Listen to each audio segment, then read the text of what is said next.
Good luck. Speaking of cold opens to a new topic, Josh. I mean, tell me about Pathfinder 2 Ancestry system.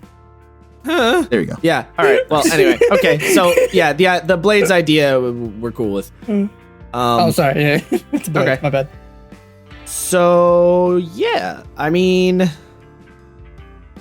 I think Pathfinder basically did the better version of what 5e really should have been like shooting for.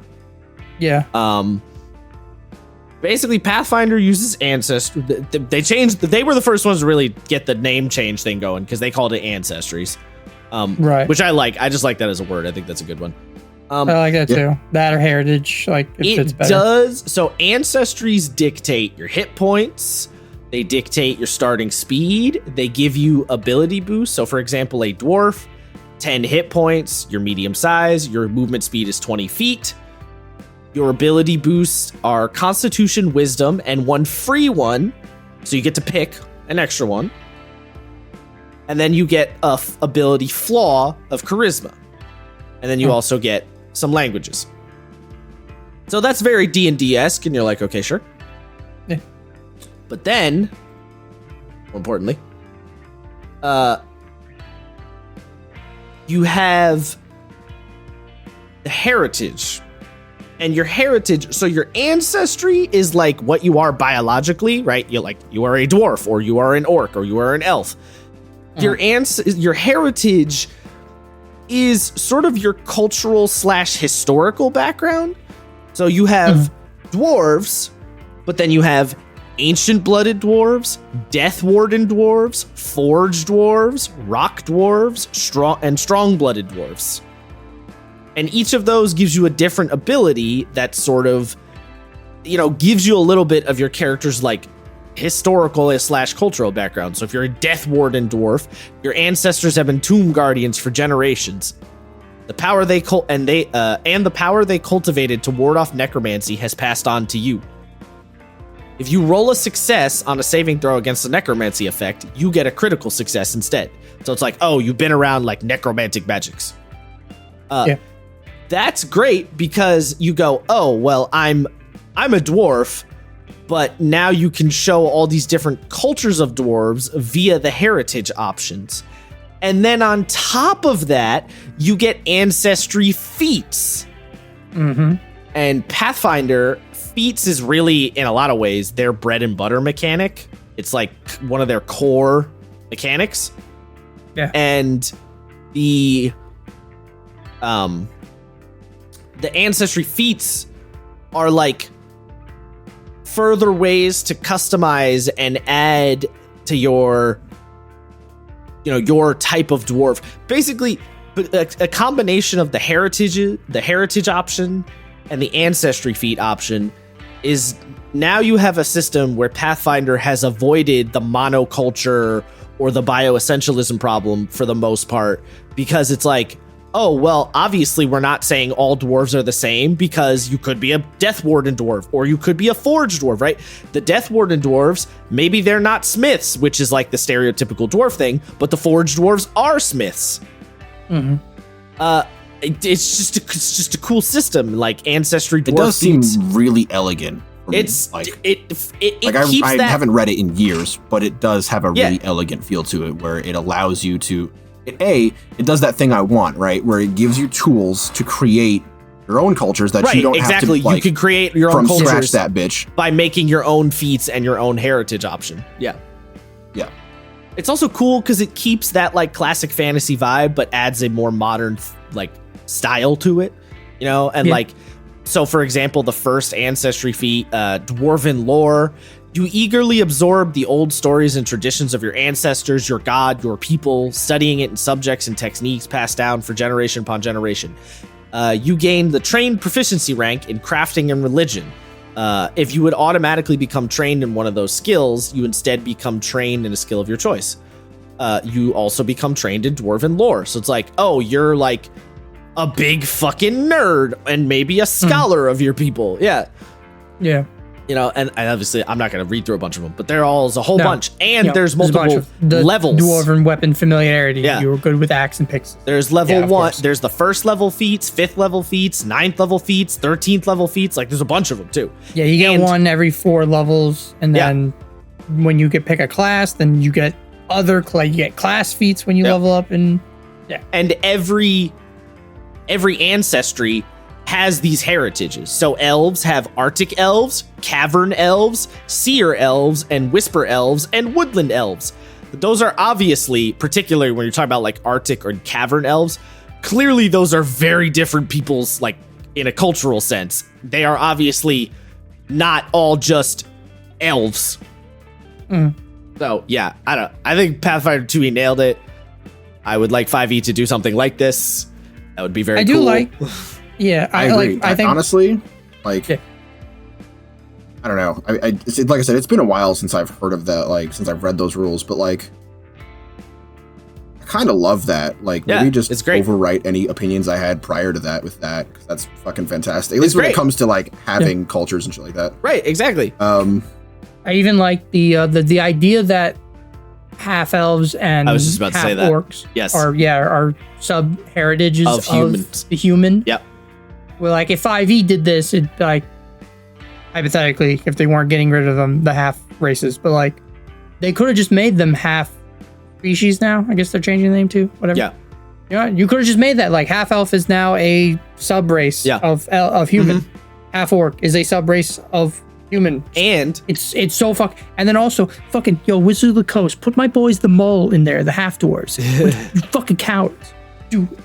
And the other thing is, based on the way the heritage system is in Pathfinder 2e, right? Like your heritage gives you like a key feature. You know, it's like, all right, I'm a dwarf, but I'm a forged dwarf, so I get the like forged dwarf ability. But it's not anything too crazy more than that. Like it's not a whole bunch of stuff. So if you want to add more half races to your game, like you want to make a half dragon, you just go, oh, I just need to create another heritage option for the human ancestry. That's easy. I could do that. And then you could just add any kind of half peoples you want to your own game. No problem. I mean, you got to think. And look, Isaiah, they even have human variant in here. Versatile heritage. Versatile heritage, yeah. Let's fucking go. Yeah, because the human heritage are half elf, half orc, skilled heritage, and versatile heritage. I find those a little wonky, skilled and versatile heritage. I would have preferred the heritage options for the humans were like specific nations or something that are in the Pathfinder setting, but whatever. It's fine, I guess. But yeah. Pathfinder did it cool. Yeah. That's where we're at. And that heritage thing, kind of a similar vibe to what Worlds Without Number did, where it's like it's a singular key ability, so if you want to like add more to your game, it's a doable thing. All right, so I got a question for you. Oh boy. What do you think about D&D doing the this isn't a racial feature, it's like a thing literally given to you by a deity, like the orcs' understanding of like masonry? I mean, that's just a more complicated way to say racial feature, really. Or how about my new favorite, Spelljammer, the GIF. Your God-given gun right. Gun right. It's like what? Yeah. It's like what? No, just say we're good at crafting or we good at firearm. Don't say a fucking hippo deity from space gave me the power of gun. That fucking it's just dumb. I'm not even gonna lie. I kind of love it though. I don't hate it. This has big Demon Slayer freedom breathing form 2. I know my rights. Like, well, look, I think it's an interesting. Was it handled elegantly at all in D&D? No, not really. But I do think it's an interesting thing where it's like you have to take into account the very real theistic themes in D&D, where it's like, God is not a question, God is an answer. Yeah, you can't be an atheist in the Forgotten Realms. They're real. They're real. Well, you can, but that's a whole other thing. I mean, you can canonically. There are atheists, but you're a flat earther, basically. Yeah. Not only are the also, gods, you get sent to like Omega Purgatory. It sucks. Yeah. For you. Not only are the gods real in D&D, you can prove they're real. Yeah. Factually. So it's like, yeah. Listen, I think it's kind of a fun idea to be like, oh, dwarves have this God-given magical power to like sense, like, and speak through the stone. I think that's cool. But at the end of the day, it is just a more complicated way to give like a racial ability, you know? But I'm okay with it. I think I'm okay with it. Yeah, I don't hate it. I mean, it's interesting. Again, I wish it could have been done a little bit more smoothly. Yes. But I do like the idea that, you know, it's like, well, you can very well, interestingly have a dwarf, right? That like rejects the masonry thing and is like, you know, you could be in a dungeon and it's like, well, how do we get out of here? And the dwarf just kind of like face palmed and it's like, there's a secret door to the left. And it's like, why do you know that? And it's like, because I just do, okay? Like, and I'm, you know, it might sound like I'm playing it as a joke, but genuinely that can be a really interesting, like, inner conflict for somebody, you know? Yeah. Yeah. Like, what if you, like, I think, what is it for elves? They have like an attunement with magic or something? Something like that. Something like that. If you had like a race who could always see magic and have a character like a biological kind of thing. Yeah, but you have a character like Luke who's like, you know, when he cuts himself off from the Force in that movie, that one time, and is like, you could have an almost like someone who's almost phobic of their own abilities to like, I want it to get away from me.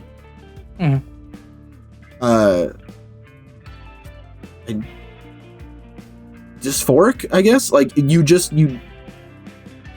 the idea of it just bothers you. I think you can do a lot of really interesting stuff there by having a character specifically not tap into those things, or if they do tap into those things, you can have, you know, you can tell the GM like, oh, if I ever have to do this, you can make me roll a wisdom save, or my character will freeze up or have like a fight or flight response.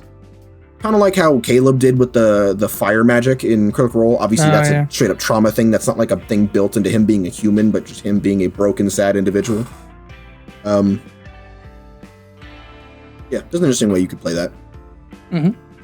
Yes. Also, I just want to backtrack for a sec because I forgot something else that Pathfinder did that was very cool with the whole half elf, half orc thing.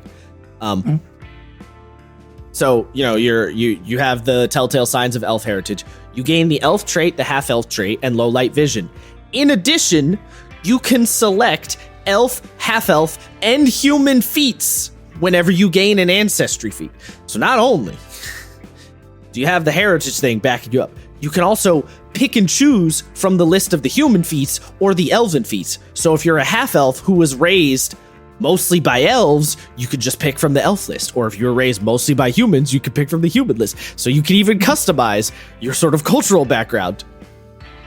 It just gets better.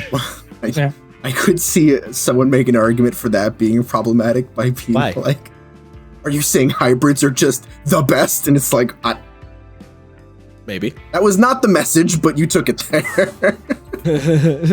Well, the idea is you would pick from you'd pick from the feats that are related to whoever you lived with, you know? Like, I mean, I'm a half elf, but I wasn't raised by humans. I was raised by elves, so I have all the elf feats. I'm going to choose from the elf feat lists instead. You know? Yeah. No. Well, so I mean, the hilarious answer is like, yes. That's why monobreed dogs are really bad. You want to, yes, purebreds. You want genetic diversity. So yes, technically that in a not so nice world, the correct answer is yes. They probably are, but that's not what we're talking about. All right, I'm just gushing over this. I don't know. It's no, it's very cool. Nailed it, Pathfinder. Fucking nailed it.